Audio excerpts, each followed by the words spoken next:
भूतिया कुआं।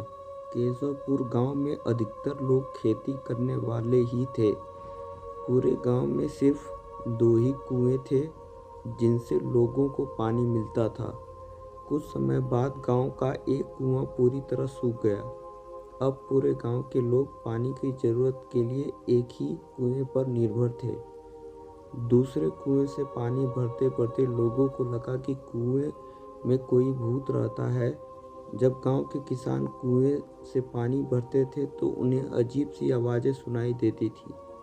खेती करने वाले पुरुषों की पत्नियां तो डर के मारे कुएं के आसपास भी नहीं आती थी। धीरे धीरे पूरे गांव में बात फैल गई कि कुआं भूतिया है। अब रात के समय कोई भी कुएं के पास नहीं जाता था। इसी बीच गांव का एक बच्चा कहीं खो गया। काफ़ी ढूंढने के बाद बच्चा जब नहीं मिला तो कुछ लोग कुएं के पास गए।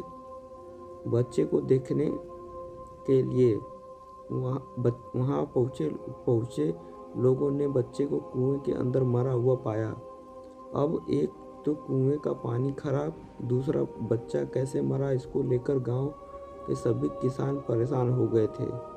सबने एक दिन मिलकर नया कुआं खोदने की सोची।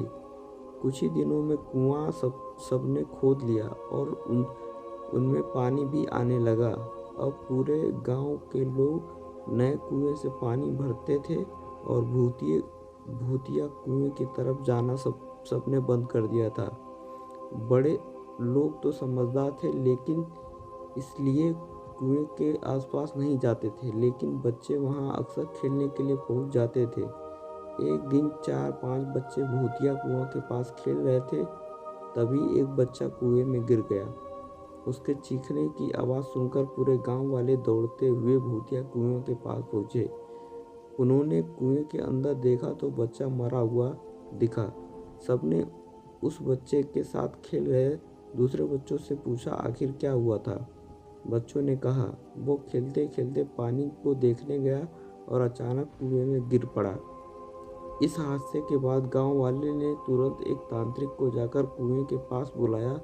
वहां पहुंचकर तांत्रिक ने बहुत सारे मंत्र पढ़े, जिससे सुनकर भूत सबके सामने आ गया। तांत्रिक ने अपनी विद्या का इस्तेमाल करके उस कुएं को छोड़कर जाने के लिए कहा। भूत ने तांत्रिक के बात को मानने से इनकार कर दिया। तांत्रिक ने पूछा तुम क्यों नहीं जाओगे, यहाँ आकर बच्चे मर रहे हैं, इसलिए तुम्हें जाना ही होगा।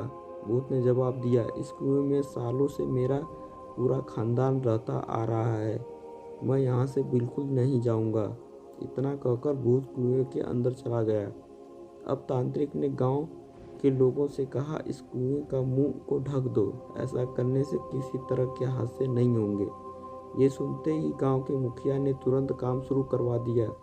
दूसरे दिन कुएं के मुंह पर जाली डालकर पूरी तरह से रेत और सीमेंट से पक्का ढक्कन बना दिया गया और उसे ढक दिया गया। अब सारे गांव वाले खुशी खुशी रहने लगे।